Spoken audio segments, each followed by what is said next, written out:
The legislative power. The legislative branch is made up of the House and Senate, known collectively as the Congress.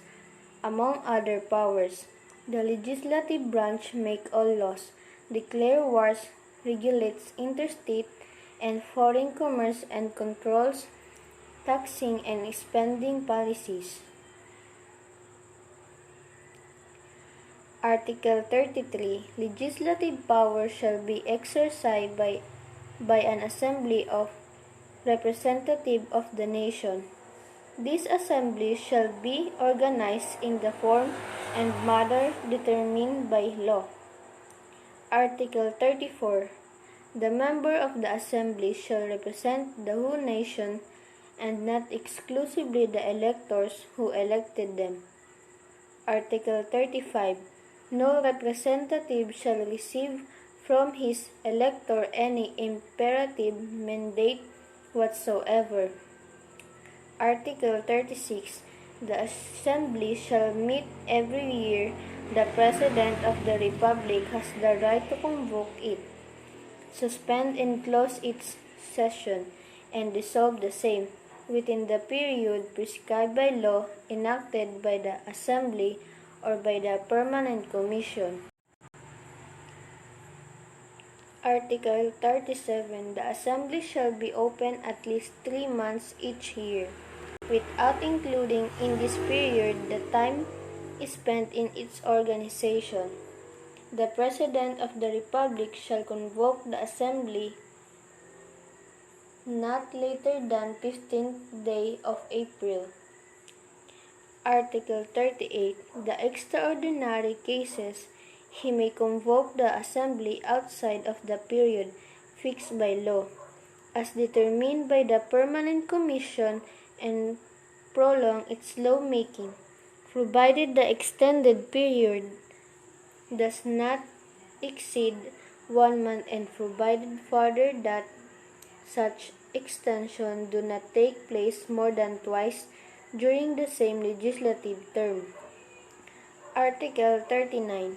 The National Assembly, jointly with the special representative, shall organize committees for the organization of the Assembly and for the election of the new President of the Republic, which shall be formed at least 1 month before the expiration of the term of office of the representative.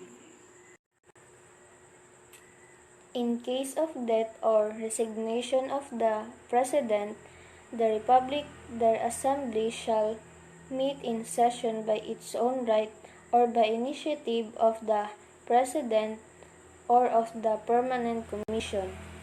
Article 40. In the meantime that the new President has not been chosen, his function shall be exercised by the Chief Justice of the Supreme Court, whose office shall be taken over one of the justice of the court, in accordance with law. Article 41. Any session of the Assembly held outside the period of ordinary legislature shall be unlawful and void.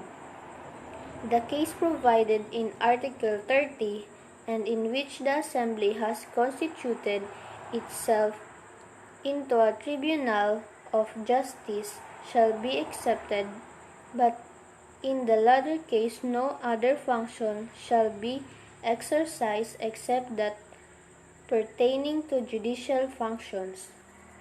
Article 42. The session of the Assembly shall be public. However, session may be held in secret upon petition of a certain number of its members, fixed by the rules, deciding afterwards by an absolute majority of votes of the members present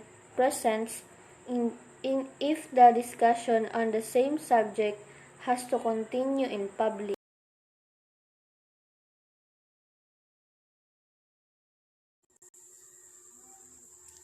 Article 45.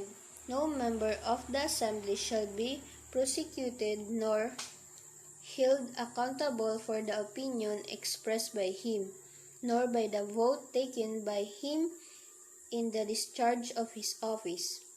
Article 46. No member of assembly shall be prosecuted criminally without authority of the assembly or of the permanent commission, to which an immediate report of the facts shall be made for its proper action.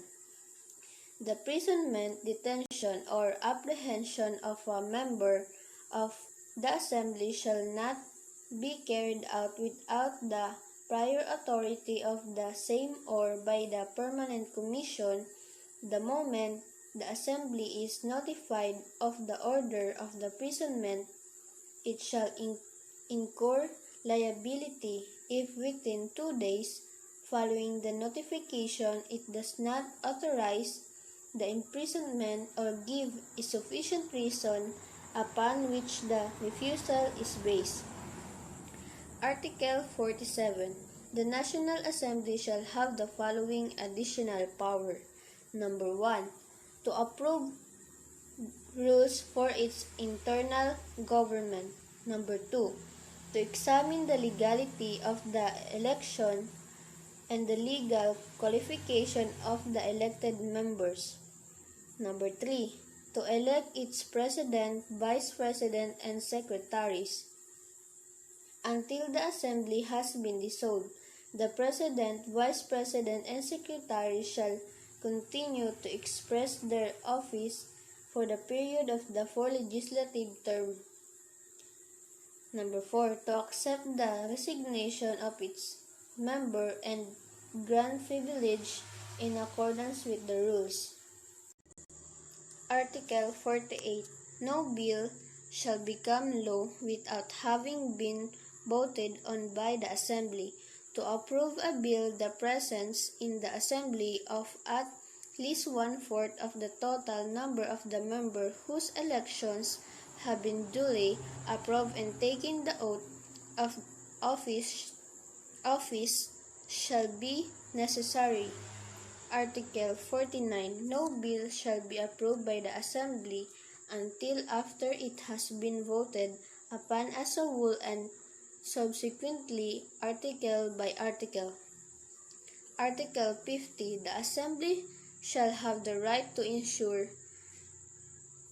the right of censure, and each of member the right of interpellation.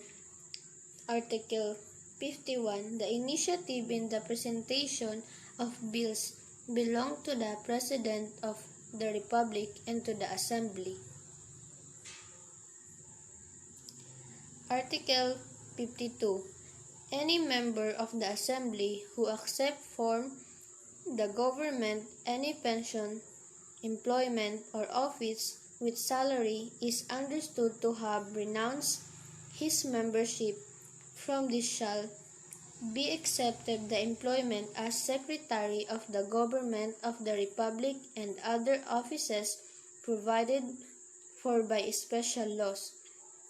Article 53. The office of representative shall be for a term of 4 years and shall be compensated by a sum fixed by law according to the circumstances.